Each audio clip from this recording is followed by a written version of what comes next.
बहुत समय पहले की बात है। एक छोटे से गांव में एक विद्वान पंडित जी रहते थे। उनके पास ज्ञान का भंडार था, लेकिन उनके जीवन की सबसे बड़ी चिंता थी उनकी बेटी। वह बेटी स्वभाव से बहुत सुंदर, बुद्धिमान और दयालु थी, लेकिन उसके रंग के कारण समाज उसे सुंदर नहीं मानता था। उसका रंग गहरा था और इसी वजह से उसके लिए कोई भी रिश्ता नहीं आता था। पंडित जी इस बात को लेकर बहुत दुखी रहते थे। एक दिन एक राजकुमार अपने सैनिकों के साथ शिकार के लिए उसी गांव के पास के जंगल में आया।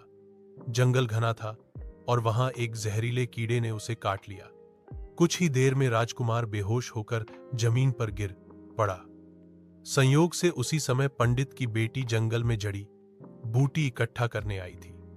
जब उसने राजकुमार को देखा तो अपने डर और झिझक को एक तरफ रखकर तुरंत उसकी सहायता की। उसने जंगल से ही कुछ औषधि पत्तियां निकाली और राजकुमार की देखभाल शुरू कर दी। राजकुमार को होश आया तो वह एक साधारण से घर में था और सामने वह लड़की बैठी थी जिसने उसकी जान बचाई थी।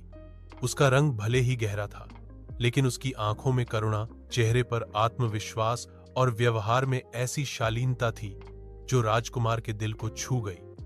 उसने कुछ दिन वहीं बिताए और जब पूरी तरह स्वस्थ हो गया तो अपने महल लौट आया। राजमहल पहुंचकर उसने अपने पिता राजा को सारी बात बताई। उसने कहा, पिताजी, जिस लड़की ने मेरी जान बचाई वह साधारण नहीं है, वह असली रानी बनने के योग्य है। उसके रंग की नहीं, उसके दिल की सुंदरता ने मेरा दिल जीत लिया है। राजा ने भी उस लड़की से मिलने की इच्छा जताई। अगले ही दिन वे लोग उस गांव पहुंचे और जब पंडित जी को पता चला कि राजा और राजकुमार उनके घर आ रहे हैं तो वे घबरा गए। लेकिन जब राजकुमार ने सबके सामने लड़की का हाथ मांगा तो पूरे गांव में हर्ष की लहर दौड़ गई। जल्द ही राजकुमार और पंडित की बेटी का भव्य विवाह हुआ।